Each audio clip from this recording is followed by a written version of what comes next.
Minister, Bob Carr, when two former Liberal Health Ministers, Michael Wooldridge and Peter Bowen, when a former Federal Police Chief, Mick Palmer, and when a former WA Premier, Jeff Gallop, are among a group of people who say we've lost the war on drugs. They're talking about illegal drugs. We failed, and we should probably decriminalise the whole thing. Unbelievable stuff. A report that they lent their so-called expertise to, I wonder about that, says the prohibition of illicit drugs is killing and criminalising our children, and we're letting it happen. Senator Carr questioned in his contribution to the report whether the pursuit of marijuana users was the best use of police time. The report calls for a fundamental rethink of drug policies and an end to the tough on drugs approach. An end to the tough on drugs approach. What's that say? It says we've given up, doesn't it? That says that we're really saying to our kids now, we're going to let you not get only smoke tobacco, because that's legal and probably should never have been legalised in eras gone by. It says we're going to let you have heroin, marijuana, methamphetamine, ice, the whole lot, because we think we can't win the war on drugs. I think that's extraordinary. I think it's shameful. I think it's irresponsible. And I think these people should hang their heads in shame. That's what I think. Let's see what Rob Johnson, our police minister here, thinks. G'day, Rob. Hello, Howard. How are you? Should we give up? Well, we'll never give up. I can assure you of that. We're not quitters. We're in for the long haul, and we think too much of our children and our youth to give up on them and to simply hand over, to the organised crime gangs and the drug pushers and everybody else the ability to be able to sell their trash stuff, to our kids. So what do you think of the fact that two of your former Liberal colleagues, Health Ministers Michael Wooldridge and Peter Bowen, they reckon it's the way to go? Well, I don't know where they're coming from. I totally disagree with them, and it's something that I'm surprised that... Jeff Gallop as well? Well, Jeff Gallop, I'm not surprised at Jeff, because Jeff presided over the weakest state government ever in relation to the drug use and drug selling and paraphernalia. Quite frankly, during his years, we became known as the cannabis capital of Australia, and it was recognised that the decisions that they made in 2004 were totally wrong, even in 2007. By then, even Jim McGinty, who was a pretty clever bloke, he realised that it was not the way to go, and it had not solved problems. It had caused more problems than it solved. I think he vowed to do something about it, but of course, nothing actually happened, and then we had the elections in 2008.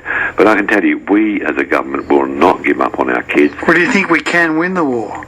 Well, we're going to win the war. We're going to win the war. It's a question, it's going to be a protracted war, and it always will be. And we knew that. If we could have solved it overnight, Howard, we would do so. But unfortunately, we're up against some very sophisticated organised crime gangs. But we are getting there. We're winning the battles, but we will win the war eventually, because we have stopped an enormous amount of drugs either coming in from international sources into WA or from interstate. Can I ask you to look at the even bigger picture, the international picture, Yep.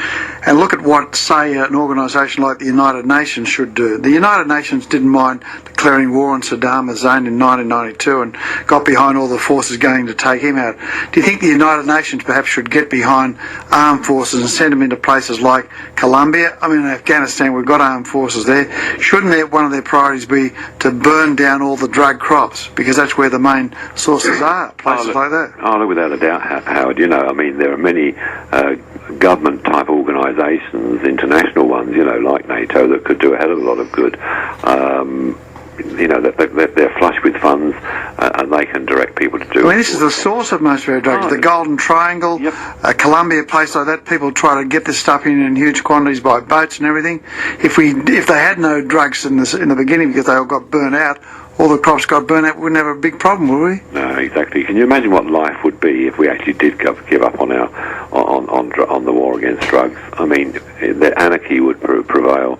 You'd have people suffering enormous mental health problems. Already they have schizophrenic problems if they smoke and use the cannabis of today, because cannabis today is very different to what it was 20, 30, 40 years ago. There's much more toxicity in the cannabis that there is today. Well, check out the Lockwood ward down at Greylands Hospital, and you'll see a lot of cannabis users down there. Absolutely. Who have become schizophrenic. And Howard, it does. People start off with cannabis, and that's bad enough, but they do go on to harder drugs then. Not everybody, but a lot of people do. And we have a duty and an obligation to try and make sure that our young people don't go down that road. Well, what do you think about the fact that our National Federal Foreign Affairs Minister, Bob Carr, reckons that's the way to go? We give up on the war against drugs. He's the Foreign Affairs Minister. He presides over the policies that largely stop drugs getting into Australia, doesn't he? Yeah, perhaps he should. Well, I don't have a lot of faith in him in doing that, quite frankly, Howard. He could use a lot of his position to be able to try and do something about the drug cultivation, manufacturing overseas as the Foreign Affairs Minister. But, I mean, if it's of the view that we should be decriminalising it, then, God help us, quite frankly. Well, they're thinking also, they're saying we're picking on the wrong people, we're going for the users, not the traffickers. Surely we are going for the traffickers? Oh, look, absolutely. Look, I have sympathy for the users, particularly those that desperately want to give up taking drugs. The people that we're going for, without any question, are the organised crime gangs, the people who actually manufacture these drugs in the clandestine labs, the people who import them either from overseas or bring them in from interstate. They're the big crime lords that are making the bulk of the money out of this, and they're the ones that we're going after, and we will persist in going after them. We will not relent, I can promise you that. Could the government better resource the police to go after them? Look, I can tell you the police are pretty well resourced in that area, and whenever they come to me with a request, they always have a very sympathetic ear listening. Okay, thanks for your time. That's my pleasure, Howard. Now, listening to that is Dr. George O'Neill, a bloke for whom I have a heck of a lot of time because he's the director of the Fresh Start Recovery Program and done amazing things with his naltrexone program. George, welcome to the program. Thank you very much, Howard, and I'm glad you've stayed fit and healthy during the 15 years we've been working. Thank you, George. No help from you because I don't have a problem in that regard, but thank goodness. George, should we give up? I think this is really building into a Labour-Liberal thing. I saw Julie Gillard grab Bob Carr off the shelf, but I didn't realise that he was part of the drug legalisation lobby. And you mentioned Peter Boehm. Peter... There?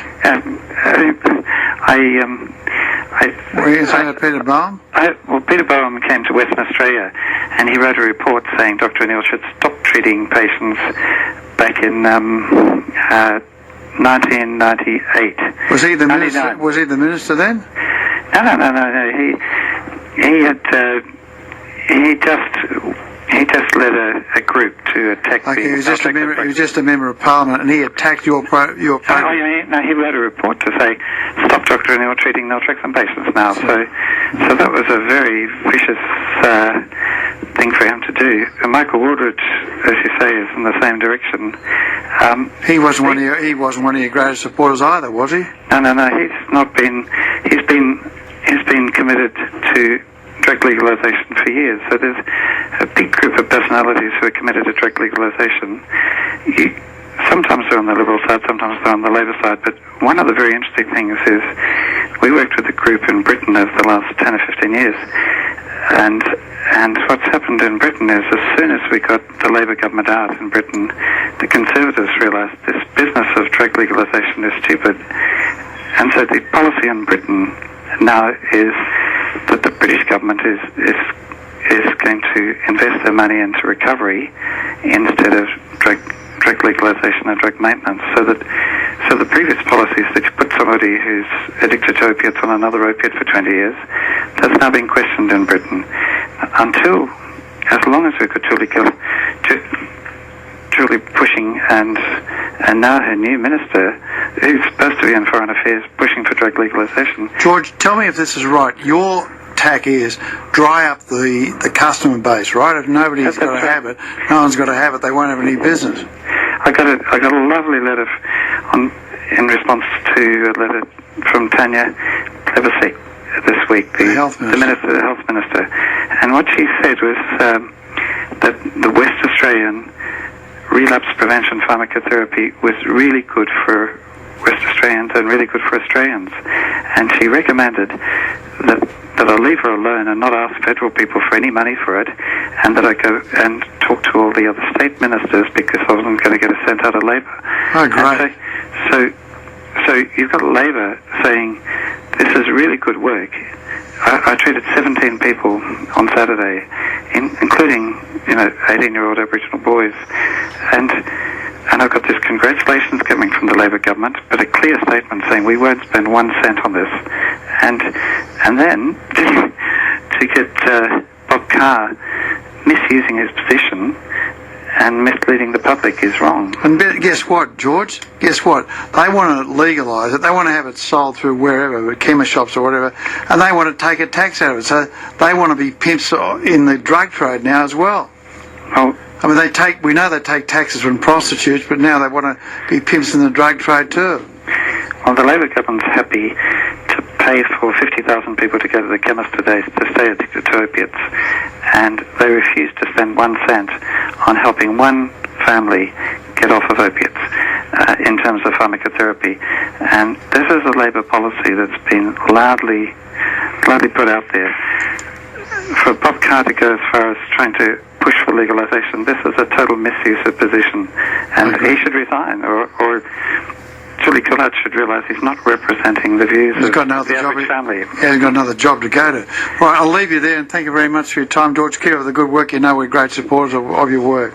Okay, well, we'd be delighted to treat anybody who wants to give up their heroin or their alcohol. Yeah, I'm surprised you got in the room there, but you have. All the best. Thank you, George. Dr. George O'Neill, Director of the Fresh Start Recovery Program. Not mincing his words there. Disgraceful, Bob Carr.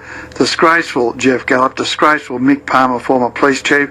Disgraceful, Michael Wooldridge and Peter Baum, former federal Liberal health ministers, proposing that we give up the war on drugs. Unbelievable stuff. What do you think? 92211882. I'd like particularly hear from families of those who've been addicted, those who've suffered because of drug traffickers, and also people may have used George's program and want to tell us what they think about that. 92211882 is the number.